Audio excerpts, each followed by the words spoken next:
Tim Scott, a U.S. Senator from South Carolina, has generally kept his personal life, especially details about his romantic relationships, private, as public figures often choose to do in order to keep certain aspects of their lives away from the public eye. But that is no longer the case. And perhaps in part, one of the reasons why Tim Scott is backing down from the main Republican stage, and we will likely not see him at any future Republican debates. Senator Tim Scott of South Carolina has suspended his presidential campaign, and members of his election committee were shocked and blindsided by this decision, which was unexpected to many of his aides and donors. And this breaking news follows challenges in gaining traction in the GOP primary, and despite the super PAC supporting Scott having already withdrawn TV ads in October, which was signaling difficulties in the campaign. Now, I think we all knew that the writing was on the wall, but who doesn't love a true underdog story, right?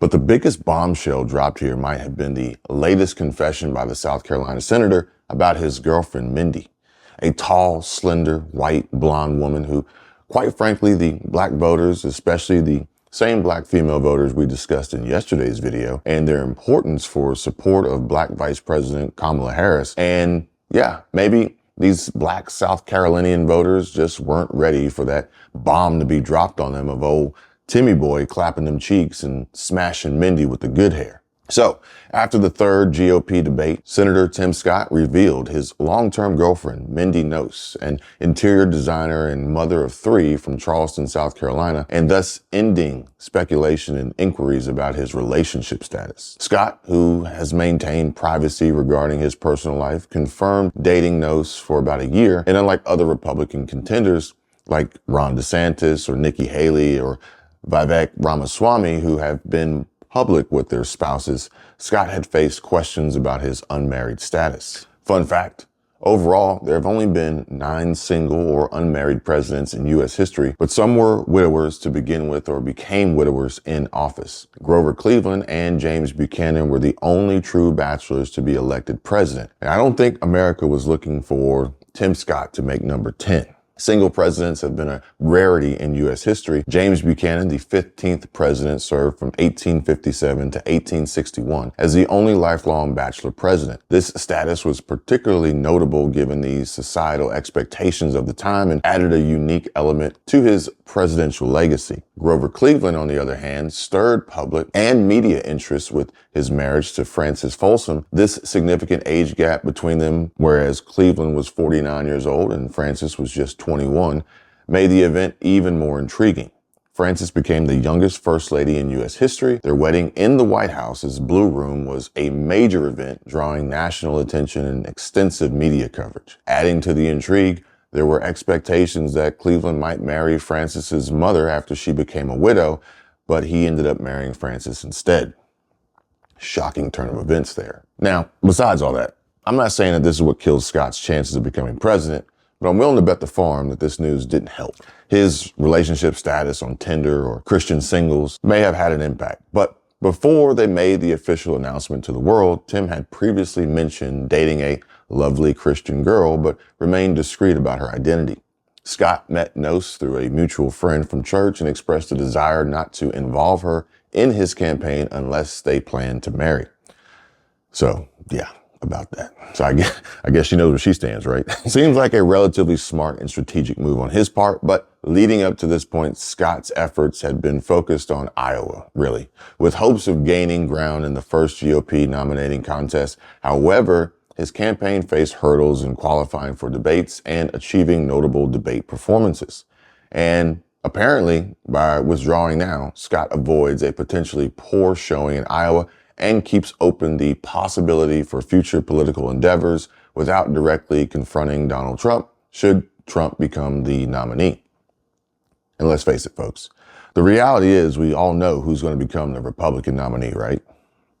But for fun, we can play a little game and stroll down memory lane. So let's start with the list of former candidates that have already dropped out of the running. Francis Suarez, the mayor of Miami; Will Hurd, former Texas representative; Michigan businessman Perry Johnson; the conservative talk show radio host Larry Elder; former vice president and hilarious cast member on SNL Mike Pence; and now South Carolina Senator Tim Scott.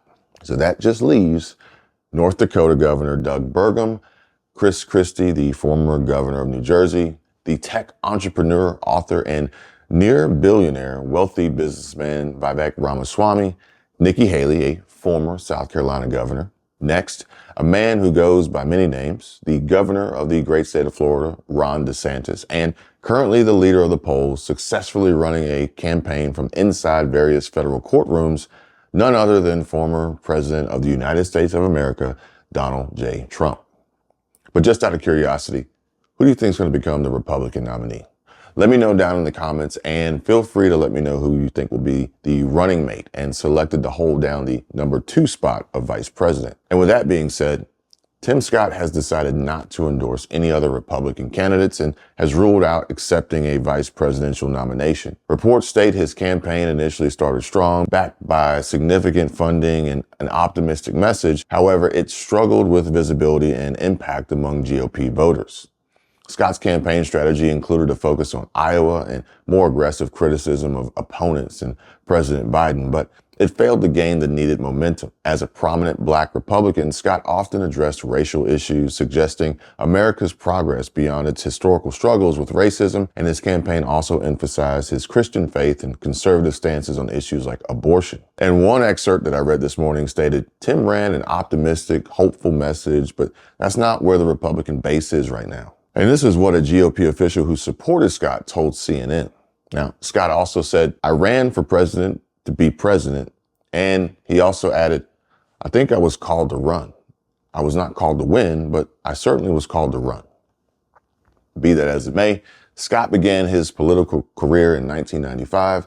Scott has served in various roles, including the Charleston County Council, the South Carolina House, the U.S. House, and the U.S. Senate. Tim, known for his conservative voting record and some bipartisan efforts, has been a significant figure in the Republican Party and throughout his presidential campaign. Now, Scott's criticisms of Trump were mild compared to his comments about other candidates, and he also highlighted differences in electability and support in key states. And in concluding his campaign, Scott expressed respect for the voters' feedback and hinted at a possible future White House bid.